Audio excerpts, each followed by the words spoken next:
찬송 부르겠습니다. 407장입니다.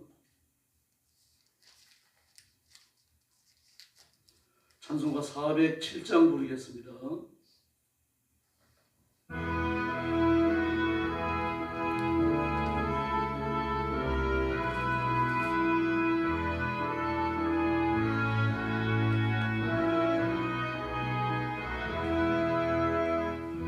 구주와 함께 나서보소니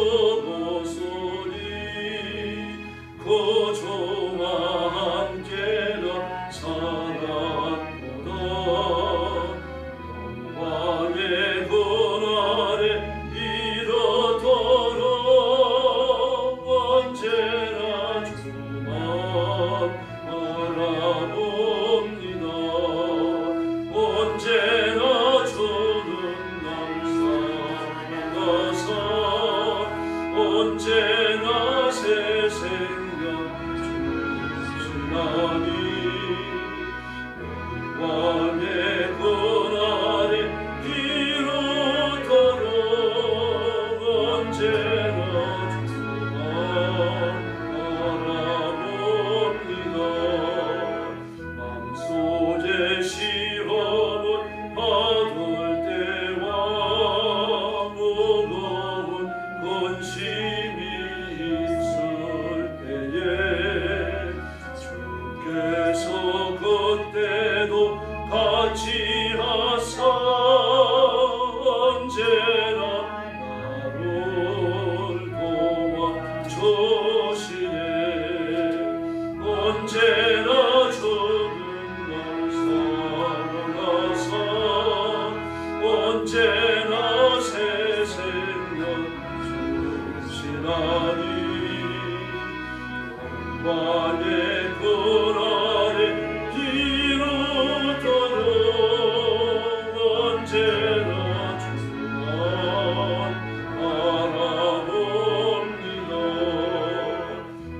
아픈 눈물을 흘릴 때와 쓰라린 마음으로 탄식할 때 주께서 그때도 같이 하사 언제나 나를 생각하시네. 언제나 주는 날 사랑하사 언제나 새 생명 주시나니 영광의 그날에 이르도록 언제나 주만 바라봅니다. 내 몸의 약함을 아시는 주 못 고칠 질병이 아주 없네. 외로운 날이나 기쁜 때나 언제나 나와 함께 하시네. 언제나 주는 날 사랑하사 언제나 새 생명 주시나니 영광의 그날에 이르도록 언제나 주만 바라봅니다. 아멘. 408장 부르겠습니다. 408장입니다.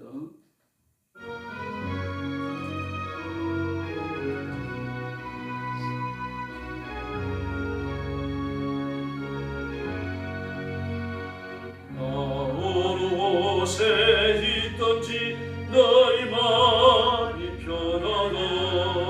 주 예수 주신 평안함 너희 청원하도다. 나의 만서지 너희 평안해. 나의 만서지 너희 평안해. 악한 죄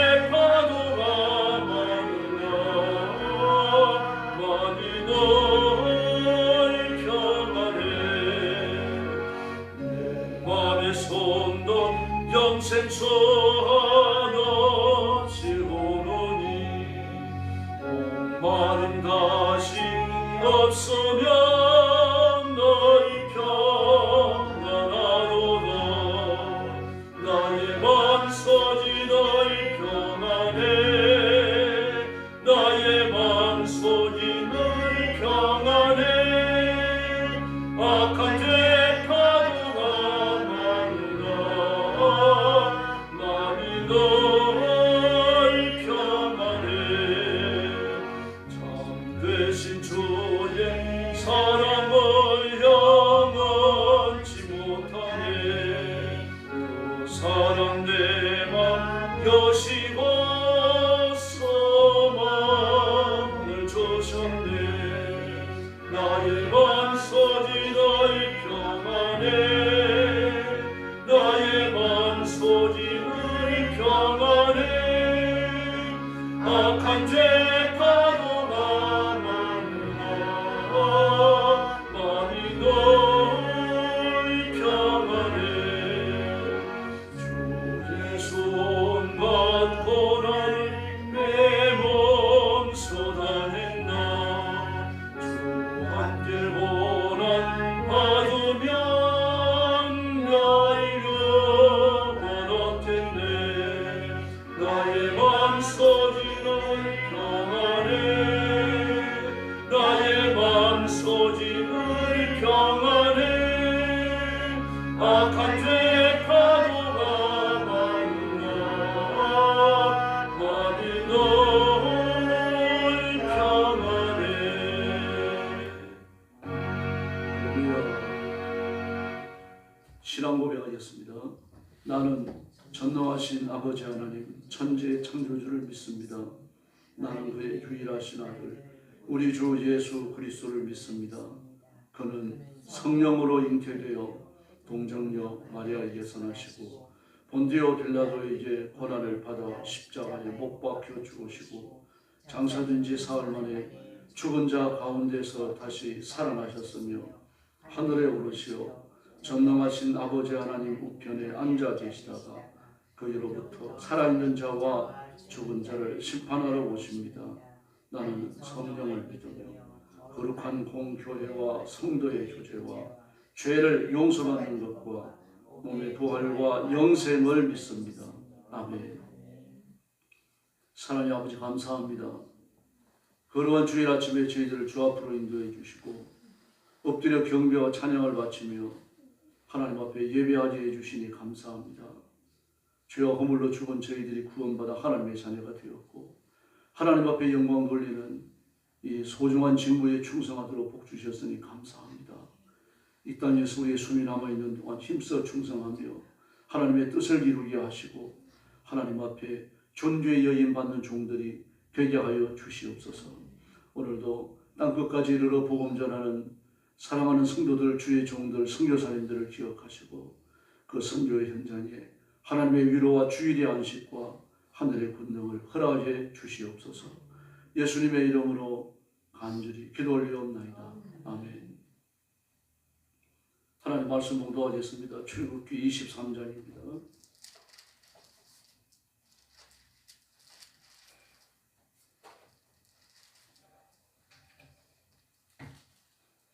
출애굽기 23장 1절 말씀부터 제가 먼저 봉독합니다.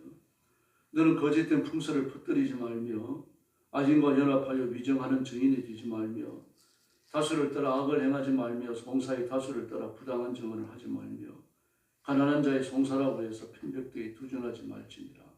내가 만일 내 원수의 길 잃은 소나 나귀를 보거든 반드시 그 사람의 이로 돌릴지며 내가 만일 너를 미워하는 자의 나귀가 짐을 싣고 엎드러짐을 보거든 그것을 버려두지 말고 그것을 도와 그 짐을 부릴지니라. 너는 가난한 자의 송사라고 정의를 굳게 하지 말며 거짓 일을 멀리하며 무지한 자와 의로운 자를 죽이지 말라. 나는 악인을 의롭다 하지 아니하겠노라. 너는 뇌물을 받지 말라. 뇌물은 밝은 자의 눈을 어둡게 하고 의로운 자의 말을 굽게 하느니라. 너는 이방 나그네를 압제하지 말라. 너희가 애굽 땅에서 나그네 되었은즉 나그네의 사정을 아느니라. 너는 6해 동안은 내 땅에 파종하여 그 소산을 거두고 7째 해에는 갈지 말고 묵혀두어서 내 백성의 가난한 자들이 먹게 하라. 그 남은 것들은 들짐승이 먹으리라. 내 포도원과 감람원도 그리할지니라. 너는 엿새 동안에 내 일을 하고 이급된 나는 쉬라. 내 소와 나귀가 쉴 것이며 내 여종의 자식과 나그네가 숨을 돌리리라. 내가 내게 이른 모든 일을 삼가 지키고 다른 신들의 이름을 부르지 말며 내 입에서 들리게도 하지 말지니라. 너는 매년 3번 내게 절기를 지킬지니라. 너는 무교동의 절기를 지키라. 내가 내게 명령한 대로 아비월에 정한 때에 이래 동안 무기병을 먹을지니 이는 그달에 내가 애굽에서 나왔음이라. 빈손으로 내 앞에 나오지 말지니라. 맥주철을 지키라. 이는 내가 수고하여 밭에 뿌린 것에 첫 열매를 거둠이라. 수정절을 지키라. 이는 내가 수고하여 이룬 것임을 연말에 밭에서부터 거두어 저장함이니라. 내 모든 남자는 매년 3번 주 여호와께 보일지니라. 너는 내 제물의 피를 유기본과 함께 들리지 말며 내 절기의 제물의 기름을 아침까지 남겨두지 말지니라. 내 토지에서 처음 거둔 열매에 가장 좋은 것을 가져다가 너의 하나님 여호와의 전에 드릴지니라. 너는 염소 새끼를 그 어미의 젖으로 삼지 말지니라. 내가 사자를 내 앞에서 보내어 길에서 너를 보호하여 너를 내가 예비한 곳에 이르게 하리니 너희는 산과 그의 목소리를 청종하고 그를 노엽게 하지 말라. 그가 너희의 허물을 용서하지 아니하는 것은 내 이름이 그에게 있음이니라. 내가 그의 목소리를 잘 청종하고 내 모든 말대로 행하면 내가 내 원수에게 원수가 되고 내 대적에게 대적이 될지라. 내 사자가 내 앞서가서 너를 아모리 사람과 헷 사람과 브리스 사람과 가나안 사람과 히윗 사람과 여부스 사람에게로 인도하고 나는 그들을 끊으리니 너는 그들의 신을 경배하지 말며 섬기지 말며 그들의 행위를 본받지 말고 그것들을 다 깨뜨리며 그들의 주상을 부수고 내 하나님 여호와를 섬기라. 그리하면 여호와가 너희의 양식과 물에 복을 내리고 너희 중에 병을 제하리니 내 나라에 낙태하는 자가 없고 임신하지 못하는 자가 없을 것이라. 내가 너의 날수를 채우리라. 내가 내 위엄을 내 앞서 보내어 내가 이를 곳에 모든 백성을 물리치고 내 모든 원수들이 내게 등을 돌려 도망하게 할 것이며 내가 왕벌을 내 앞에 보내리니 그 벌이 휘 족속과 가나안 족속과 헷 족속을 내 앞에서 쫓아내리라. 그러나 그 땅이 황폐하게 되므로 들짐승이 번성하여 너희를 해하게 하여 1년 안에는 그들을 내 앞에서 쫓아내지 아니하고 내가 번성하여 그 땅을 기업으로 얻을 때까지 내가 그들을 내 앞에서 조금씩 쫓아내리라. 내가 내 경계를 홍해에서부터 블레셋 바다까지 광야에서부터 강까지 정하고 그 땅의 주민을 내 손에 넘기리니 내가 그들을 내 앞에서 쫓아낼지라. 너는 그들과 그들의 신들과 언약하지 말라. 마지막 절 같이 봅니다. 그들이 내 땅에 머무르지 못할 것은 그들이 너를 내게 범죄하게 할까 두려움이라. 내가 그 신들을 섬기면 그것이 너희의 올무가 되리라. 아멘. 출애굽 20장부터 시작되어진 일반적 규례와 규범과 도덕률에 관해 갖고 마지막 결론을 내리는 그런 부분입니다. 주로 공동체 전체가 지켜야 되는 사회 정의와 그리고 종교적 규칙에 관한 말씀들을 다루고 있습니다. 1절 이하의 말씀을 보면 정의에 대해서 이야기하죠. 뿐만 아니라 이웃에 대해서 사랑을 베푸는, 배려하는 이런 것들까지 규례로 정해주고 계십니다. 10절 이하에서는 안식년과 안식일에 관해서 안식년과 안식일에 관해서 교훈을 주시면서 중요하게 여기는 부분이 뭡니까? 쉬라는 거죠. 그리고 가난한 자들의 먹을 것이라고 이야기합니다. 여기 하나님께서 지속적으로 고아와 과부와 나그네와 가난한 자들, 사회 아웃사이드죠. 먹고 살기 힘든 사람들에 대해서 지속적으로 관심을 보이십니다. 14절 이하에서는 3가지 절기에 관해서 말합니다. 무교절과 맥주절과 수장절. 다음에 20절 이하에서는 하나님의 말씀에 대하여 순종할 때 내가 복을 주겠다라고 순종과 언약에 관하여 말씀하십니다. 1절 이하의 말씀을 보면 거짓된 풍설을 퍼뜨리지 말라. 거짓된 풍설이라고 하는 건 근거 없는 말을 말합니다. 모함을 이야기하는 거죠. 정치인들을 보면 말 하나 슬쩍 흘립니다. 누가 이런 말을 한 것 같다는 이야기를 들었다. 그건 거짓말이거든요.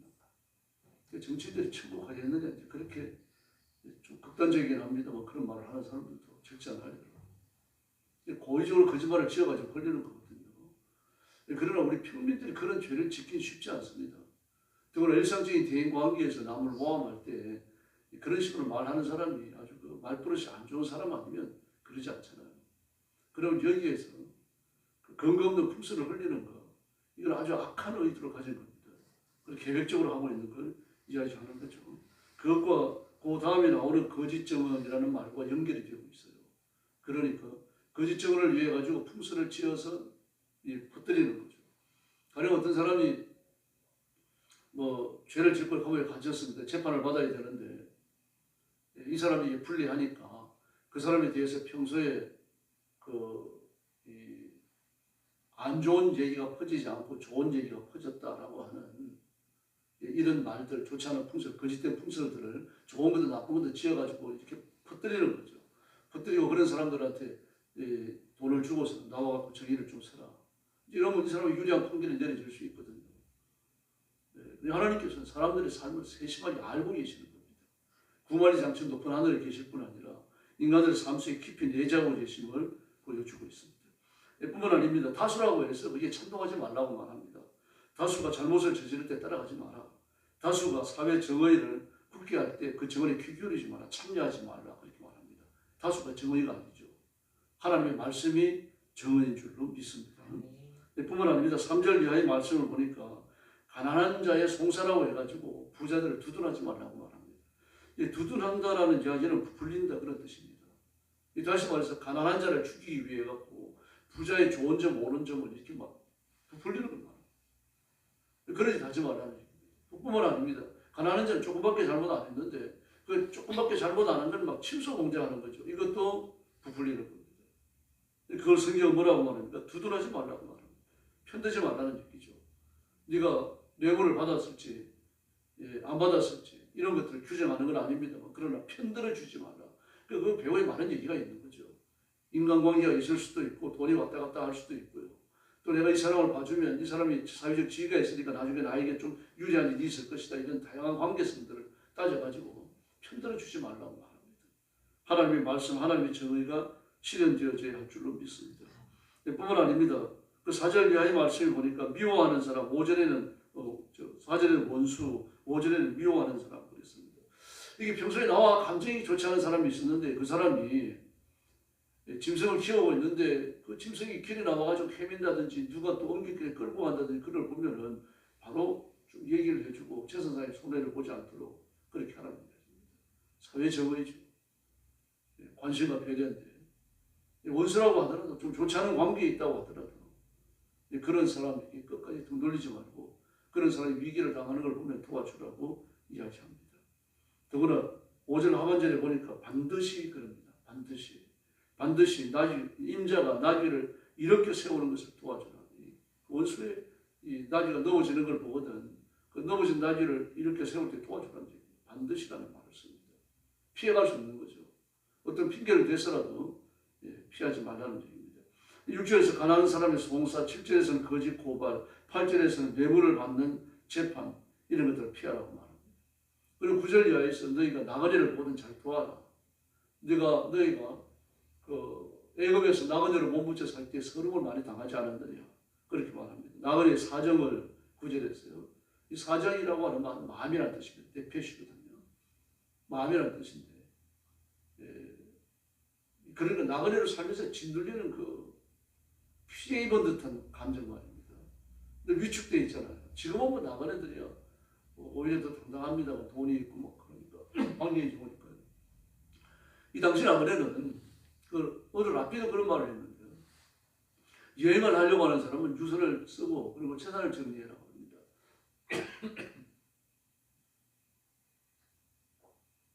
생명을 걸라는 이야기죠. 뭐 감도나 도덕을 만나니까 그럴 수도 있겠지만 이 당시에 행정 자체가 어렵습니다. 그 사회 조직 자체가 어려워요. 제가 자주 말씀드렸잖아요. 한 1000여 명에 의해가지고 그 타운 하나가 형성되면요. 외부인이 못 들어옵니다. 들어오더라도 그 뭐 1000명 정도가 한 타운을 이루고 살아가는데 술집이 몇 개나 있겠어요. 술집을 자기가 만들고 싶다, 음식점을 만들고 싶다, 여관을 만들고 싶다 그러니까 만들 수 있는지 아닙니다. 네, 우리는 풍습을 중요시해야 되니까 술집 만들지 마라. 장로에서 결정하고 따라야 되는 겁니다. 영혼 만들지 마라. 영혼을 뭐 필요 있느냐? 자기 집에 가서 자면 되지. 못 만들어요. 나그네가 왔는데 저 밥 먹을 데 없죠. 잠잘 데 없죠. 그래 광장에 우두커니 서 있는 겁니다. 그때도 마찬가지입니다. 마을 장로 중에 어느 한 분이 저 사람은 누구네 집으로 모셔가지고 오늘 밤 주무시게 해라. 그렇게 말정이 그런 말 듣기 전에는 못 움직여요. 마을 우물에 가서 우물 뚜껑 열고 물 마시면요 돌에 맞아 죽을 수 있습니다. 외지인이거든요. 외지인은요 마을에 들어오면 어떤 메리트에도 참여 못해요. 이게 나그네 상황입니다. 그 성경 끊임없이 나그네에 대해서 이야기해요. 나그네를 돌봐라. 나그네의 비참함을 알아야 이런 식으로 오늘도 마찬가지입니다. 나그네의 사정을 알지 않느냐. 그 사정이라는 말은 서러움이라는 뜻입니다. 그 마음인데 어떤 마음입니까? 나그네의 마음. 그 좀 짓눌리고 억압당하고 피해 입었고 불안하잖아요. 어디 가서 사야 될지 뭘 먹어야 될지. 그런 서러움을 네가 잘 알지 않느냐. 그런 이야기입니다. 그 사회적 약자에 대해서 1절부터 9절까지 끊임없이 강조합니다. 다음에 10절 이하에서도 하나님께서는 안식년과 안식일을 지키는데 왜 그렇게 하라고 말씀하십니까? 그래야 소와 나귀도 쉴 수 있다. 뿐만 아니라 여종의 아들과 몸부치지는 나그네도 숨 돌릴 수 있다. 숨 돌릴 수 있다. 숨 쉴 수 있다. 언제 숨을 안 쉽니까? 뭐 일을 해도 숨을 쉬잖아요. 근데 여기 숨 쉰다는 얘기가 아주 큰 숨을 쉰다 그런 뜻이에요. 거센 숨을 쉰다 그런 뜻이에요. 다시 말해서 한숨을 쉬고 마음 놓고 숨 쉰다는 이야기입니다. 그 주인의 감시를 받고 막 주인이 시킨 일을 하면서 그 지내는 동안에 숨 쉬는 것도 자유롭지 못하다는 이야기입니다. 숨 한번 크게 못 쉰다는 얘기죠. 성경이 이렇게 직설적이고 사실적인 표현들을 썼습니다. 양식과 교육을 시켰어요. 숨을 돌릴 수 있을 것이다. 일이 끝나야 편안한 마음으로 숨조차도 쉴 수 있다는 얘기죠. 그러므로 이 숨속에는 뭐가 들어있을까? 감정이 들어있는 겁니다. 이제 됐다. 오늘 쉰다. 하루 마심하게 했다. 편해지는 겁니다. 네, 이런 상태가 일주일에 한 번씩 와야 된다는 얘기입니다. 이렇게 쉬는 상태. 온 몸과 마음이 편히 쉬고 하나님을 바라보고 위로부터 주시는 새 은혜를 누리는 일주일에 하루 이 시간을 갖지 아니하면 마소도 못 견딘다는 얘기죠. 그래서 하나님 앞에 안식일에 가장 큰 교훈을 어디에 두시는 겁니까? 하나님을 높인다는 의미에 있지만 우리가 쉰다는 게 또 있습니다. 하루를 쉬어라. 편안한 마음으로 하루를 지내라. 여기 있습니다.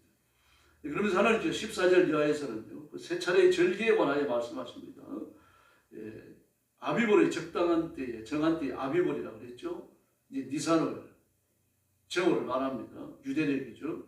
유대력 종교적으로 니산월이고 그리고 농사력으로 아비벌입니다. 너희들이 애굽에서 나온 그 날을 기억하라는 얘기죠. 그 이래 동안 누룩 넣지 않은 빵을 먹어라. 그때 너희가 애굽에서 나왔기 때문이다. 빈손으로 내 앞에 오지 마라. 빈손으로. 이 빈손이 비었다라고 하는 이 뇌갑이라는 말이 공하다는 뜻입니다. 텅 비었다는 얘기예요. 다시 말해서 돈만을 이야기하는 게 아닙니다. 내 앞에 올 때 내가 너희를 애굽 땅에서 건져낸 이 은혜를 꼭 기억하고 감격과 감사가 충만한 마음으로 나와야 됩니다. 물질은요. 헌금은요. 바로 그 마음을 표시하는 데 불과한 거죠. 그래서 하나님 앞에 나올 때 절대 습관적으로 나오지 말라는 얘기입니다. 너희 구원받았음을 죄에서 건질받았고 지옥 가지 않는 것을 마음속에 그 깊이 생각을 하면서 감사하고 감격하고 그 충만한 마음을 가지고 하나님 앞에 나오라는 이야기입니다. 그 마음을 담은 헌금도 같이 갖고 나와라. 내 마음, 네 물질에 있는 곳에 내 마음도 있다. 그렇게 말씀을 하십니다. 그래서 몸과 마음과 물질이 준비되어서 나오라고 말씀하십니다. 맥주절에 대해서도 수장절에 대해서도 같이 말씀을 하십니다. 근데 수장절을 언제 지킵니까? 너희는 밭에서 애써 가꾼 것을 거두드리는 한 해의 끝 무렵에 그랬습니다. 밭에서 애써 가꾼 것이라고 말하죠. 밭에서 애써 가꾼 것. 곡식만을 말하는 게 아닙니다. 과일이 포함됩니다. 포도는 농사를 짓죠. 무화과 농사를 짓죠. 그리고 이 사람도 해나 농사를 지었습니다. 해나에 대해서 말씀드렸죠. 해나는 지금도 염색 재료에 반드시 들어갑니다. 염색약 사가지고 이렇게 보세요. 해나가 들어가요. 더운 지역에서 됩니다. 온대 지역에 잘 안 되고 열대 지역에서 잘 돼요. 그래서 유대 지역에서 해나의 효용을 발견하고 나서 해나를 좀 심었습니다. 그 해나를 심어가지고 해나가 그 당시 농사가 어렵다고 그럽니다. 좀 까다로웠다고 그래요. 그래서 해나 농사를 해가지고 거두고 출하하는 사람이면 돈을 좀 만지는 사람입니다. 이런 사람들을 다 하나님께서 염두에 두시는 거죠. 그래서 한 해의 끝에 과일 추수가 끝나면 이제 하루에 1년의 추수가 끝나는 겁니다. 그 추수가 끝나고 나서 하나님 앞에 수장절을 지켜라. 그러므로 수장절의 큰 교훈이 어디에 있는 겁니까? 감사에 있는 겁니다. 그보다 더 큰 교훈은 애굽에서 나왔음을 감사하는 건데 그거는 이 감사 속에 포함이 되는 겁니다. 애굽에서 건져주신 것을 감사하고 1년 동안 먹을 양식을 주신 것을 감사하고 그 감사에 포함되는 겁니다. 감사의 양 흐름이라고 봐야 되겠죠. 그리고 19절에서 하나님께서 특이한 교훈을 주십니다. 염소 새끼를 어미 염소의 저주로 삼지 마라. 그렇게 말합니다. 물론 좀 잔인하니까 그런 거죠. 이게 있을 수 없는 일이잖아요. 왜냐고 하면은 그 어미 젖에서 젖은요, 그 새끼 염소가 먹고 자라는 거 아닙니까? 새끼 염소가 먹고 자라는 걸 가지고 새끼 염소를 요리해가지고 인간이 먹는 거죠. 잔인하다는 말입니다. 그러지 말라는 얘기입니다. 유대인들 이 명령에 아주 철저하게 순종하려고 애를 많이 씁니다. 그래서 우유와 고기를 같이 안 먹어요. 고기하고 염소고기뿐만 아니라 모든 고기를요. 소고기도 우유와 같이 먹지 않습니다. 왜냐고 하면은 내가 마시는 소와 요리로 올라온 소의 그 천수를 알 수가 없으니까 안 먹는 겁니다. 우유가 들어가면 비스킷도 안 먹습니다. 철저하죠. 물론 몰래야 먹겠죠. 애들이 또 뭐 우유 들어간 비스킷을 안 먹겠습니까? 그러나 그들은 그렇게 배웁니다. 어른이 되고 나서 철저히 가져요. 그래서 예를 들면 그게 옳다는 건 아닙니다. 그러나 먹고 자라는 어미 염소의 젖을 가지고 그 젖을 먹고 자라나는 새끼를 삶아 먹는 건 그 잔인하기 때문입니다. 인간성에 문제가 있다는 이야기죠. 그 잔인한 행동하지 말라는 그런 교훈입니다. 또 20절 이하에서의 순종과 은혜에 관하여 말하는데 굉장히 중요한 교훈을 이렇게 집성을 하셨어요. 하나님께서 한 사자를 보내겠다라고 말씀하십니다. 이 사자는 이제 하나님 대신하는 자인데 천사를 말합니다. 뭐 군대를 끌고 가는 사람이 아니잖아요. 어떤 사람을 뭐 대신에 이렇게 사자로 보내시는 건 아니거든요. 천사입니다. 천사가 하나님의 메신저로 나타나는 적이 한두 번이 아니죠. 또 구약에서 나타나는 여호와의 사자는 예수님인 경우가 여러 번이 있습니다. 근데 천사를 보내시는 겁니다. 천사를 보내갖고 내가 예배한 곳으로 너희를 데려가겠다. 그때 천사에게 순종하라고 말합니다. 천사에게 순종하라. 실제로 여호수아가 여동강을 건널 때 누구를 만납니까? 천사를 만나잖아요. 다윗도 천사를 물론 10반의 천사를 만났습니다. 만났죠. 그런 식입니다. 그러니까요. 천사가 나타나서 하나님의 메시지를 전하는 겁니다. 그럼 그 말에 순종하지 마라. 내 이름이 그와 함께 있다. 하나님의 말씀을 들고 왔다는 이야기예요. 그럼 나를 보는 것처럼 그를 반지라는 이야기입니다. 사사기 때는 천사가 나타나죠. 너희가 그 말에 절대 순종하면, 다시 말해서 천사가 나타나가지고 이러하게 일을 해라라고 지시할 때 거기에 순종하면 하나님 복을 주시겠다는 얘기입니다. 어떤 복을 주십니까? 대적을 내가 완전히 멸망시키겠다. 23절 하반절에 보니까 끊어내겠다 그랬죠. 끊는다. 그 가나안 족속을 끊어버리겠다. 이 끊는다라고 말은 카르라고 하는 말인데요. 심판을 의미하는 말입니다. 이 끊어낸다라고 하는 거, 본체에서 끊어낸다고 하는 건요, 생명력이 끊어지는 거죠. 나무가지를 꺾으면 죽잖아요. 나무 뿌리를 꺾어버리면 나무채가 다 죽습니다. 그러면 끊어낸다고 하는 얘기는 심판, 파멸을 말하는데 하나님께서 그를 버리기로 작정하셔서 이제는 심판 속에 몰아넣는 거, 파멸로 들어가는 거, 멸망 속에 던져지는 것, 그냥 두겠다는 얘기입니다. 개의치 않겠다는 얘기예요. 전쟁이 일어나도 질병이 휩쓸고 지나가더라도 내가 손도만큼도 너희를 도와주지 않는다. 무서운 말입니다. 그렇게 말하겠습니다. 그렇게 말씀하고 계십니다. 나의 천사에게 복종을 해라. 내 사자에게 복종해라. 그렇게 말합니다. 지금은 천사가 나타나지 않지요. 하나님 메신저를 전하는 설교자들을 이야기합니다. 24절 이하에서는요, 우상을 섬기지 말라고 말합니다. 가나안에 바알 숭배의 중심지가 있죠. 시돈입니다. 아합이 시돈에 공주하고 결혼하자니 나를 완전히 망해버립니다. 그때로부터. 신상들을 부수라, 돌기둥을 깨뜨려라. 그리고 그들의 관성을 분받지 마라. 세 가지를 말씀하셔요. 신상을 깨뜨리라, 돌구정을 깨뜨리라, 관성을 분받지 마라. 다시 말해서 우상 숭배와 관련된 어떤 이니셜도 두지 말고, 그리고 우상을 숭배하는 사람들을 보면 죽이라는 얘기입니다. 왜냐고 하면은 그들이 남아가지고 너희들에게 33절에 나오죠. 너희를 유혹하여 죄짓게 할까봐 염려한다라고 말씀하셨습니다. 만약에 그들을 징치하고 몰아내고 죽이고 심판하지 않아가지고 남아있는 그들이 자기들이 숨기는 우상을 너희들에게 전파해가지고 너희가 우상 숭배에 빠지면 마지막 절에서 뭐라 그럽니까? 너희를 잠다 덫이 된다라고 말해요. 무슨 말이죠? 결국 올무에 빠지고 말잖아요. 그래서 바벨론에 잡혀가고 북왕국 이스라엘 아수르에 망하고 그러죠. 그러나 그렇게 그 환상을 보지 말고 세상을 깨뜨리고 돌기둥을 깨뜨리고 오직 하나님께만 믿음의 온 마음을 다 쏟아 살면 25절이 말하는 것처럼 주 너희 하나님 나만 섬겨라 이 믿음을 지켜나가면 25절에서 뭐라 그럽니까? 복을 내리는데 빵과 물을 주겠다 양식을 주겠다라고 말하는데 빵이에요. 이번에 성경 빵입니다. 이걸 양식이라고 번안을 한 건데 빵이라고 번역을 해야 돼요. 설교자들이 이거 빵을 주시겠다고 말했으니까 우리한테는 양식을 말합니다. 쌀을 말합니다. 보리를 말합니다. 먹을 음식 농수산물을 말합니다. 그렇게 설교해야 되는 거죠.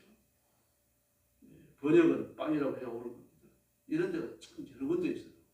그 원문의 의미를 좀 해소시키는 겁니다. 그 빵과 물을 주겠다. 너희 중에 질병을 없애겠다. 먹을 양식을 주고 물을 주고 또는 물에 대한 약속은 굉장히 중요합니다. 우리는 뭐 물에 대한 약속이 그렇게 중요하지 않습니다만 이 유대라고 하는 나라는 물에 대한 약속이 얼마나 중요한지 모릅니다. 1년에 6개월 동안 비가 안 오는데 정말 비가 안 옵니다. 한 방울도 안 와요. 제가 여러 번 강조했습니다만 남쪽에서 요르단에서 아라비아 사막에 열풍이 불어오죠. 그 북해기선이라고 하는 그 독특한 지형 조건 때문에 하늘에서 막 더운 바람이 쏟아지죠. 살 수가 없어요, 사람이. 이러는데도 되고 그 새벽에 이슬 와서 풍선이 안 내리면 큰일 나는 거예요. 이슬은 참 많이 내립니다.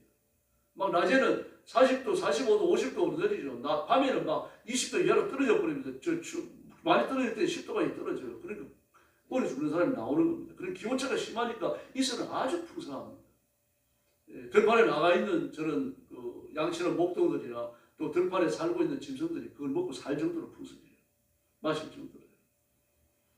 그러므로 물에 대한 약속을 주시죠. 먹을 양식을 주시오. 물에 대한 약속을 주시오. 그 다음에 뭡니까? 26절에 보니까 낙태하거나 임신 못하는 일이 없다. 자녀들이 창성하지 않겠다는 이야기입니다. 그리고 27절 이하에서 너희를 구하는데 말벌을 보내가지고 너희를 구하고 가난을 점령하게 하겠다라고 말했습니다. 전쟁의 승리입니다. 여기 사자를 보내시는 것처럼 말벌은 그 팔레스타인 지역에 기생하는 장수 말벌을 말하는데 사람을 쏘이면은 이 독에 대한 면역성이 약한 사람을 죽는다고 말합니다. 그러므로 하나님께서 말벌을 보내신다라고 하는 이야기는 치명적인 재앙을 보내시겠다는 뜻입니다. 천사를 보내칠 수도 있고 전염병을 일으킬 수도 있고 심한 감염을 통해서도 원주민을 죽이실 수 있는 거죠. 하나님의 방법으로 너희의 방법이 아니라 내 방법으로 하겠다는 뜻입니다. 하나님이 직접적 한 거죠. 우리가 이 은혜를 받으며 살아왔고 앞으로도 받아야 할 줄로 믿습니다. 그래서 출애굽기 23장을 묵상하며 기도하시고 이스라엘 백성을 이렇게 도우시기로 계획을 하시고 준비를 하신 하나님께서 저를 위해서도 준비하신 것을 믿습니다. 저를 위한 준비를 다 이루어 주시고 넘치도록 주시옵소서. 그 기도하고 응답받는 새벽이 되기를 예수님의 이름으로 축원합니다. 자비하신 아버지 감사합니다. 주일 아침에 저와 성도들이 함께 모였습니다. 출애굽기 23장에 말씀하시는 약속을 저희들에게 주셨으니 감사합니다. 이 말씀을 내가 받고 말씀에 절대 순종하며 하나님의 구원과 하나님의 의지, 하나님의 뜻 앞에만 복종하며 살아가도록 역사해 주시옵소서. 내가 만나는 사람들을 두려워하지 말게 하시고 인간들, 이방인들을 두려워해서 그들 마음에 들려고 아양 떨지 아니하고 없는 말 만들어내지 아니하고 비굴하게 살지 않도록 도와주시고 하나님 앞에 복종하는 당당한 자세를 가지게 하여 주시옵소서. 오늘 새벽도 주 앞에 엎드렸습니다. 성령 충만함을 주시고 큰 믿음 주시고 기도할 때 하늘 문을 열어 주시옵소서. 오늘도 온 백성들 그리고 우리 성도들이 빠짐없이 교회 나와 예배드리는 거룩한 주일을 보내게 하여 주시옵소서. 예수님의 이름으로 간절히 기도 올리옵나이다. 아멘. 주기도 드리겠습니다. 하늘에 계신 우리 아버지, 아버지의 이름을 거룩하게 하시며 아버지의 나라가 오게 하시며 아버지의 뜻이 하늘에서와 같이 땅에서도 이루어지게 하소서. 오늘 우리에게 일용할 양식을 주시고 우리가 우리에게 잘못한 사람을 용서하여 준 것 같이 우리 죄를 용서하여 주시고 우리를 시험에 빠지지 않게 하시고 악에서 구하소서. 나라와 권능과 영광이 영원히 아버지의 것입니다. 아멘. 같이 기도하겠습니다. 자비하신 아버지 감사합니다. 거기에 주시고